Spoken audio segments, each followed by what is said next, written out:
इस साल फिर से बिहार बोर्ड और शिक्षा विभाग ने बिल्कुल कमाल कर दिया है। देखिए, रिजल्ट मैट्रिक के आने के 15 दिनों के अंदर ही मैट्रिक पास स्कॉलरशिप यानी 10th पास स्कॉलरशिप के लिए ऑनलाइन अप्लाई शुरू हो गया। जी हाँ, जिन बच्चों ने 2024 में बिहार बोर्ड से मैट्रिक का एग्जाम पास किया है, चाहे वो फर्स्ट डिवीजन हो चाहे वो सेकंड डिवीजन हो, ऐसे बच्चों को जो पैसा मिलता है ना, उसके लिए 8,000 और 10,000 रुपये के लिए ऑनलाइन अप्लाई शुरू हो गया है। इसी को हम कहते हैं मैट्रिक पास स्कॉलरशिप, इसी को हम कहते हैं 10th पास स्कॉलरशिप, इसी को हम कहते हैं मुख्यमंत्री बालक बालिका प्रोत्साहन योजना। तो ये जो योजना है, इसके तहत 10,000 रुपये और 8,000 रुपये अच्छी खासी राशि मिलती है और इसके लिए ऑनलाइन अप्लाई करना पड़ता है। और ऑनलाइन अप्लाई करने का डेट आ गया है, लिंक वगैरह सारे जो है ना वो एक्टिव कर दिए गए हैं, पूरा फॉर्म हमारे सामने आ गया। तो इस फॉर्म को भरना कैसे है, और सबसे बड़ी बात कि फॉर्म भरने में पिछले साल कुछ बच्चों ने ऐसी गलतियां की कि उनको ना तो 10,000 रुपया मिल पाया और ना ही उनको 8,000 रुपया मिल पाया। मतलब ऐसे बच्चे जो हकदार थे इस पैसे के भी और इस पैसे के भी, लेकिन उनकी अपनी गलती की वजह से उनको पैसा नहीं मिला। तो इस साल आपको वो गलती नहीं करनी है और इसीलिए मैं जो आपको इस वीडियो में बताने जा रहा हूं, उन सावधानियों को अपने ऑनलाइन अप्लाई करने के दौरान बहुत सावधानी से देखना भी है। और अगर आपने ये सावधानियां रख ली अप्लाई करने के टाइम, तो आपका 100% 10,000 रुपया और 8,000 रुपया आ जाएगा। तो पूरी जानकारी, अप्लाई लिंक और सभी तरह की जानकारियों के लिए हम गूगल में सर्च करेंगे स्काईलाइट स्टडी, और सबसे ऊपर जो यहाँ पर रिजल्ट आएगा ना, उसको हमें सिंपली क्लिक करके ओपन कर लेना। यहाँ पर थोड़ा सा आप नीचे आइएगा ना, तो यहाँ पर एक पोस्ट मिलेगा, मैट्रिक पास स्कॉलरशिप 2024 10th पास प्रोत्साहन राशि ऑनलाइन शुरू, यहाँ से करें अप्लाई। सिंपली इस पोस्ट को आपको क्लिक करके ओपन कर लेना है। देखिए, यहाँ पर पहले तो आप जान लीजिए कि ये जो अप्लाई शुरू हुआ है, ये इसको जो कहते हैं हम लोग प्रोत्साहन राशि, असल में ये है कितना और किसके लिए है। तो 8,000 रुपया मिलता है सेकंड डिवीजन वालों को और 10,000 रुपया मिलता है फर्स्ट डिवीजन वालों को। अब फर्स्ट डिवीजन से पास बच्चे, वो चाहे आप जनरल हो, BC2 हो, BC1 हो, SC हो, ST हो, अगर फर्स्ट डिवीजन है, लड़का हो चाहे लड़की हो, उनको 10,000 रुपया 100% मिल जाता है। और उसी प्रकार से 8,000 रुपये किसको मिलते हैं, तो 8,000 रुपये मिलते हैं ऐसे बच्चों को जो कि सेकंड डिवीजन से मैट्रिक पास करते हैं, लेकिन ऐसे बच्चे यानी कि जो SC ST कैटेगरी से हो, केवल उन्हीं को मिलता है। मतलब ये हुआ कि अगर कोई बच्चा जनरल कैटेगरी का है, कोई बच्चा अगर BC1 का है, कोई बच्चा अगर BC2 का है और सेकंड डिवीजन से मैट्रिक पास किया, तो उसको कुछ नहीं मिलेगा। हाँ, अगर SC या फिर ST का लड़का या लड़की है और सेकंड डिवीजन मैट्रिक में है, तो उसको मिलेगा 8,000 रुपया। अब रही बात कि ये जो ऑनलाइन अप्लाई शुरू हुआ है ना, 15 अप्रैल 2024 से मैट्रिक पास प्रोत्साहन राशि 2024 के लिए अप्लाई शुरू हो गया है। और इसके अगर हम लास्ट डेट की बात करें तो 15 मई 2024 तक लास्ट डेट है, यानी पूरे 1 महीने का समय आपको मिला है अप्लाई करने के लिए। 15 अप्रैल से शुरू हुआ, 15 मई तक इसका लास्ट डेट है। ये तो हो गई बात। अब यहाँ पर सबसे इंपॉर्टेंट चीज़, सबसे इंपॉर्टेंट याद रखिएगा, ये कि आप आधार सीडेड अकाउंट का ही यूज़ करेंगे। मतलब ये हुआ कि ये जैसे ही अप्लाई करने के लिए आप फॉर्म को खोलेंगे, आपको उसमें क्या डालना पड़ता है, आधार नंबर डालना पड़ता है। और आधार नंबर जो है ना आपका, वो आपके बैंक अकाउंट के साथ सीडेड होना चाहिए। अब यहाँ पर मैं बता दूं कि सीडेड क्या होता है। अगर आप आधार लिंकिंग को ही सीडेड समझ रहे हैं तो ये गलत है। सीडेड अलग चीज़ है। आधार सीडिंग क्या होता है, कैसे करना है, हमारा अपना आधार और बैंक सीडेड है कि नहीं, सीडिंग किया हुआ है कि नहीं, ऑनलाइन चेक कैसे करें, ये सब इस लिंक पर क्लिक करके आप पढ़ सकते हैं। इसका वीडियो भी आपको मिल जाएगा, जो कि इसी वीडियो के डिस्क्रिप्शन बॉक्स में भी और कमेंट में दिया हुआ है। क्योंकि देखिए, आधार सीडेड अकाउंट नहीं रहेगा तो आप लाख ऑनलाइन कर लीजिए, लाख आपका सारा डिटेल सही क्यों ना है, आपका पैसा 100% नहीं आएगा तो नहीं आएगा।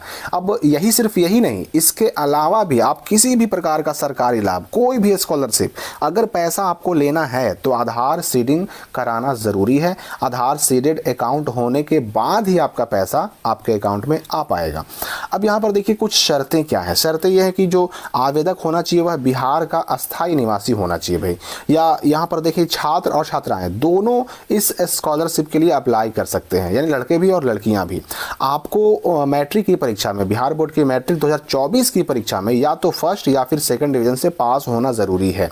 और एक परिवार में केवल 2 ही छात्रों को ये स्कॉलरशिप मिल सकता है, लेकिन लड़कियों पर यह नियम लागू नहीं होगा। लड़कियाँ चाहें तो 3 हो एक परिवार में, 4 हो एक परिवार में, उनको ये पैसा मिलेगा, नो प्रॉब्लम। अब रही बात की कैटेगरी, तो भाई फर्स्ट डिवीजन है तो सभी कैटेगरी के लिए है, नो प्रॉब्लम। हाँ, अगर सेकंड डिवीजन है तो केवल SC ST के लिए, जिसकी चर्चा मैंने पहले कर ली। अब यहाँ पर कुछ और बहुत ही इंपॉर्टेंट चीज़ें, आप जब अप्लाई करने के लिए शुरू करेंगे ना, फॉर्म अभी मैं आपको खोल के दिखाऊंगा कैसे अप्लाई करना है, मैं वो भी आपको दिखाऊंगा। तो उसके लिए आपका 10th एडमिट कार्ड होना चाहिए। मार्कशीट तो आपका आया नहीं है, इसलिए मार्कशीट नहीं भी है तो आपके पास एडमिट कार्ड है, एडमिट कार्ड का डिटेल्स आपका उससे काम चल जाएगा। याद रहे कि कुछ भी अपलोड नहीं करना होता, इस फॉर्म को भरने के लिए कोई भी डॉक्यूमेंट आपको अपलोड नहीं करना है, बड़े आराम से आप अपने ही मोबाइल से ऑनलाइन कर सकते हैं। आधार कार्ड हाथ में रखना होगा, एडमिट कार्ड हाथ में रखना होगा, बैंक अकाउंट यानी पासबुक हाथ में रखना होगा, और इसमें 2 अलग अलग मोबाइल नंबर चाहिए, 2 अलग अलग यूनिक मोबाइल नंबर। मतलब जिस मोबाइल नंबर का इस्तेमाल पहले से किसी बच्चे ने अपने फॉर्म में कर लिया है, इस साल का, पिछले साल की बात नहीं कर रहा हूं मैं, इस साल अगर किसी बच्चे ने 2024 के इस फॉर्म को भरने में किसी मोबाइल नंबर का इस्तेमाल कर लिया तो उसी मोबाइल नंबर से कोई दूसरा बच्चा ये फॉर्म अब नहीं भर सकता। तो ये भी ध्यान रखना है। फिर एक ईमेल आईडी होना चाहिए, ईमेल आईडी एक ही से काम चल जाएगा, लेकिन मोबाइल नंबर 2 अलग अलग ज़रूरत पड़ेगी, और दोनों मोबाइल नंबर बिल्कुल यूनिक होना चाहिए। दोनों पर OTP जाएगा, दोनों पर OTP को वेरीफाई भी करना होगा, और ईमेल आईडी पर भी OTP जाएगा। अब देखिए यहाँ पर कुछ महत्वपूर्ण निर्देश, जो अकाउंट, जो पासबुक आप यूज़ करेंगे वह आपके अपने नाम से खुला होना चाहिए, और अकाउंट जो है आपका एक्टिव भी होना चाहिए। मतलब ये कि उसमें अगर बहुत दिनों से आपने लेन देन ना किया है, यानी ना तो कोई पैसा निकाला है ना तो कोई पैसा जमा किया है, तो 100, 50, 200, 500 जो भी आपको मतलब उचित लगे, जितना आपके पास अवेलेबल है उतना या तो निकाल लीजिए या फिर जमा कर दीजिए। इससे क्या होगा कि अगर आपका अकाउंट इनएक्टिव भी रहेगा ना तो एक्टिव हो जाएगा। सीडेड की बात यहाँ भी कह दी गई कि सीडेड के बिना तो पैसा आना ही नहीं है, इसलिए सीडेड ज़रूर करा लेना है। अब यहाँ पर मैं बता दूं कि पिछले साल बहुत सारे बच्चों ने सीडिंग बाद में करवाया, शुरू में अप्लाई कर दिया, बाद में करवाया, लेकिन आपको ये काम नहीं करना है। आपको पहले ऊपर दिए गए लिंक से या फिर यहाँ पर दिए गए लिंक से चेक कर लेना है कि आपका आधार सीडेड अकाउंट है कि नहीं, और अगर नहीं है तो पहले वो करवाना है, तब अप्लाई करना है, वरना अप्लाई कर दीजिएगा आपका पेमेंट लटक जाएगा, बहुत मुश्किल होगी। क्योंकि 2023 वाले बच्चे बहुत झेले हैं, उनको ये पैसा मिलने में बहुत दिक्कत हुई है, बहुत सारे बच्चों को नहीं भी मिल पाया। अब रही बात की जो आपका बैंक अकाउंट होना चाहिए बिहार के ही किसी बैंक के किसी ब्रांच में खुला होना चाहिए। बिहार के बाहर का अकाउंट रहेगा, पैसे जाने में दिक्कत हो सकती है। ज्वाइंट अकाउंट भी नहीं होना चाहिए, आपके अपने नाम से हो और अकेले आप ही के नाम से हो। अगर ज्वाइंट अकाउंट यूज़ करते हैं तो उसमें भी पैसा नहीं जाता है। ये कुछ बैंक हैं जिनके अकाउंट नंबर अलाउड नहीं है, इनका आप बैंक अकाउंट नंबर पासबुक यानी कि यूज़ नहीं कर सकते, उनमें भी पैसा जाने में रिस्की हो जाता है। अब यहाँ पर वही चीज़ है कि एक मोबाइल नंबर से एक ही फॉर्म भरा जाएगा और एक ईमेल आईडी से भी एक ही फॉर्म भरा जाएगा। अब यहाँ पर देखिए 8वां और 9वां पॉइंट। 8वां में देखिए बैंक अकाउंट में और मैट्रिक के एडमिट कार्ड में आपका बिल्कुल एक ही नाम होना चाहिए, नाम का स्पेलिंग बिल्कुल सेम होना चाहिए, तभी पैसा आएगा। और 9वां की बात करें अगर हम, तो 9वां पॉइंट में है कि आपका जो आधार कार्ड है और जो आपके मैट्रिक का एडमिट कार्ड है, उन दोनों में आपका नाम, पिता का नाम और जन्म तिथि, ये 3 चीज़ें बिल्कुल एक होना चाहिए। स्पेलिंग में जरा भी डिफरेंस होगा, डेट ऑफ बर्थ में अगर थोड़ा बहुत डिफरेंस होगा तो मिसमैच हो जाएगा। और जहाँ DOB मिसमैच हुआ, डेट ऑफ बर्थ मिसमैच हुआ, या फिर फादर्स नेम मिसमैच हुआ, या फिर आपका नाम मिसमैच हुआ, फिर आपका जो आवेदन है, फॉर्म है, चल जाएगा, पेंडिंग में लटक जाएगा और फिर पैसा नहीं आएगा। इसलिए अप्लाई करने से पहले अगर आपके मैट्रिक एडमिट कार्ड में नाम कुछ और है, आधार में नाम कुछ और है, तो पहले आधार कार्ड को सुधरवा करके मैट्रिक के हिसाब से बिल्कुल सेम कर लीजिए। अपना नाम हो, पिता का नाम हो, डेट ऑफ बर्थ बिल्कुल सेम कर लीजिए। और सेम वही काम आपको यहाँ भी करना है। अगर बैंक अकाउंट में नाम कुछ और है और आपके एडमिट कार्ड में नाम कुछ और है, तो ये बैंक अकाउंट में भी सुधार करवा के उसको बिल्कुल सेम कर लीजिए। क्योंकि मैट्रिक वाले में आप फिलहाल सुधार नहीं कर सकते, इसका डेट अलग से आता है और कभी कभी साल भर भी लग जाते हैं डेट आने में मैट्रिक का सुधार कराने के लिए, तो इसका हम अलग से वीडियो बनाएंगे। तो याद रखिए कि मैट्रिक में सुधार तो अभी फिलहाल होगा नहीं, तो आपको बैंक अकाउंट में भी चेंज करके सेम कर लेना है और अपने आधार कार्ड में भी चेंज करके सेम कर लेना है, और सेम हो जाए तब जा करके अप्लाई करना है, वरना उससे पहले कीजिएगा तो पैसा आपका लटक सकता है। अब उसके बाद ये कुछ इंस्ट्रक्शन यहाँ पर भी हैं, वही जो इंग्लिश में दिए गए हैं। नीचे में आते हैं तो बहुत सारे हमें लिंक्स मिलते हैं। यहाँ पर देखिए अप्लाई करने का लिंक है आपके सामने, अप्लाई है यार सबसे ऊपर, फिर ये एप्लीकेशन स्टेटस, ये अप्लाई करने के बाद, और फिर अप्लाई करने के बाद जो है ना लॉगिन करके फाइनल सबमिट करना पड़ता है। अगर किसी का यूजर ID पासवर्ड नहीं आता है तो उसको यूजर ID पासवर्ड मंगाना पड़ता है, तो यहाँ पर उसका लिंक है। फाइनलाइज करने के लिए जो पेंडिंग होते हैं उनका लिस्ट यहाँ पर मिल जाएगा। आधार सीडेड चेक करने के लिए लिंक यहाँ पर भी दिया हुआ है, और लिस्ट में नाम देखने का लिंक वगैरह सब कुछ दिया हुआ है। तो यहाँ पर सबसे पहले हम क्या करेंगे, अप्लाई ऑनलाइन करेंगे। याद रखिए कि इसका अप्लाई जो होता है 2 चरणों में होता है, 2 स्टेप में होता है। सबसे पहले होगा रजिस्ट्रेशन। ये लिंक खुल गया आपके सामने, देख रहे हैं आप।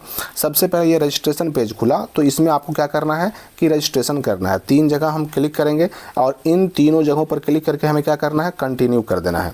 ये जो पेज खुला ना, इसी में आपको, ये फर्स्ट स्टेप हो गया, इसमें आपको अपना क्या करना है, जिस स्कूल से आपने मैट्रिक पास किया वो स्कूल किस जिला में है वो जिला चुन लेना है। अपने मैट्रिक का रजिस्ट्रेशन नंबर, उसमें क्या होता है कि शुरू में कुछ 5 अंक होते हैं, उसके बाद फिर जो है 5 अंक होते हैं और फिर डैश दे करके लास्ट में ईयर होता है। तो उसी फॉर्मेट में यहाँ रजिस्ट्रेशन नंबर डाल देना है। अपना नाम यहाँ मैट्रिक के एडमिट कार्ड के हिसाब से डालना है। अपना डेट ऑफ बर्थ यहाँ मैट्रिक के एडमिट कार्ड के हिसाब से डालना है। अपने पिताजी का नाम यहाँ मैट्रिक के हिसाब से डालना है। यहाँ माताजी का नाम मैट्रिक के हिसाब से डालना है। इसके बाद मैट्रिक में कितना नंबर आया, 300, 350, 375, जितना आया उतना आपको यहाँ पर लिख देना होगा, इस बॉक्स में लिख देना होगा। डिवीजन फर्स्ट या सेकंड आपको यहाँ चुन लेना है, थर्ड को नहीं मिलता है ये पैसा, याद रखिएगा। कैटेगरी यहाँ से चुन लेना होगा आपको, और कैटेगरी यहाँ पर क्लिक कीजिए। देखिए डिवीजन में फर्स्ट सेकंड 2 चीज़ आएंगे, और कैटेगरी में आपका जनरल BC यानी BC2 हो गया, और EBC यानी BC1 हो गया, और उसके बाद SC ST तो चुन लेना है यहाँ पर। उसके बाद देखिए यहाँ रोल नंबर, तो मैट्रिक का जो रोल नंबर था आपका वो 7 अंक का होगा, और ये मैट्रिक का रोल नंबर 24 से शुरू होगा, वो यहाँ पे डाल देना है। मैरिड में नो ही रहना चाहिए, यस कीजिएगा, कहानी खत्म, अप्लाई नहीं कर पाइएगा।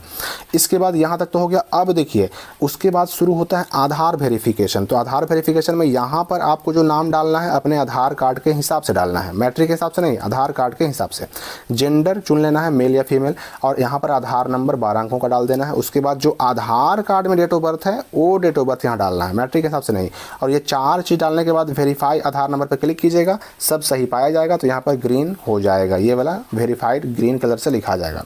इसके बाद यहाँ पर पहला मोबाइल नंबर डाल करके वेरीफाई विथ OTP पे क्लिक कर देना है, तो उस पहले मोबाइल नंबर पर चला जाएगा OTP। फिर यहाँ दूसरा मोबाइल नंबर यूनिक डाल करके फिर वही काम करना है, दूसरे पर भी चल जाएगा OTP, और यहाँ बॉक्स खुल जाएगा OTP डालने का, डाल करके उसको वेरीफाई कर देना है। उसी प्रकार से ईमेल ID डाल करके, और यहाँ वेरीफाई विथ OTP, तो OTP ईमेल ID पे आएगा, उसको भी वेरीफाई कर देना है। और उसके बाद यहाँ प्रीव्यू पर क्लिक कीजिएगा तो अगले पेज में आपका भरा हुआ सारा डिटेल दिखाई देगा, उसको एक बार मिला लेना है और फाइनल सबमिट कर देना है। फाइनल सबमिट हो जाने के बाद आपको मिलेगा कुछ नहीं, सबमिट हो जाने के बाद वेट करना है 7 दिन, 10 दिन या फिर 15 दिन लगेंगे। आपके दिए हुए फर्स्ट मोबाइल नंबर पर आएगा यूज़र ID और पासवर्ड। पहला स्टेप पूरा कर लिया आपने, उसके बाद वेट करना है, 7 दिन लगे, 10 दिन लगे, 15 दिन लगे, 1 महीना लगे, पहला स्टेप पूरा करने के बाद वेट करना है। और वेट करने के बाद जो मोबाइल नंबर दिया उस पर आएगा यूज़र ID और पासवर्ड। उस यूज़र ID और पासवर्ड का इस्तेमाल कहाँ करेंगे, तो उसका देखिए लिंक यहाँ पर आपको दिया गया था, लॉगिन का लिंक यहाँ है ना, student login for final submit. तो यहाँ पर जा करके हम लॉगिन करेंगे, और लॉगिन करने के बाद फिर से वही डिटेल मिलाना होगा और उसको फाइनल सबमिट करना होगा। ये हो गया सेकंड स्टेप। फर्स्ट स्टेप में रजिस्ट्रेशन और सेकंड स्टेप में फाइनल सबमिट। फाइनल सबमिट हो गया, अब आपका काम खत्म, अब बस पेमेंट का वेट करना है। तो ये ऑनलाइन अप्लाई का लिंक अभी फ़िलहाल प्रॉपरली काम नहीं कर रहा। 15 से शुरू तो हो गया है, लेकिन अभी 15 चूँकि एक ही दिन हुए हैं इसलिए प्रॉपरली सही से काम नहीं कर रहा। जैसे सही से काम करेगा मैं आपको लाइव एक ऑनलाइन अप्लाई करके भी दिखाऊंगा। अपने मोबाइल से आप खुद भी कर सकते हैं, कोई मुश्किल काम नहीं है। तो लगभग सारी चीज़ें मैंने क्लियर कर दी। हाँ, याद रखिएगा कि कोई भी चीज़ हो पहले आप सुधार करवा लीजिए, बाद में करवाइएगा, बहुत दिक्कत होगी। तो ये सारी चीज़ों का ध्यान रखें। और भी कोई डाउट हो तो कमेंट में पूछ सकते हैं। मिलते हैं अगली वीडियो में नए अपडेट के साथ।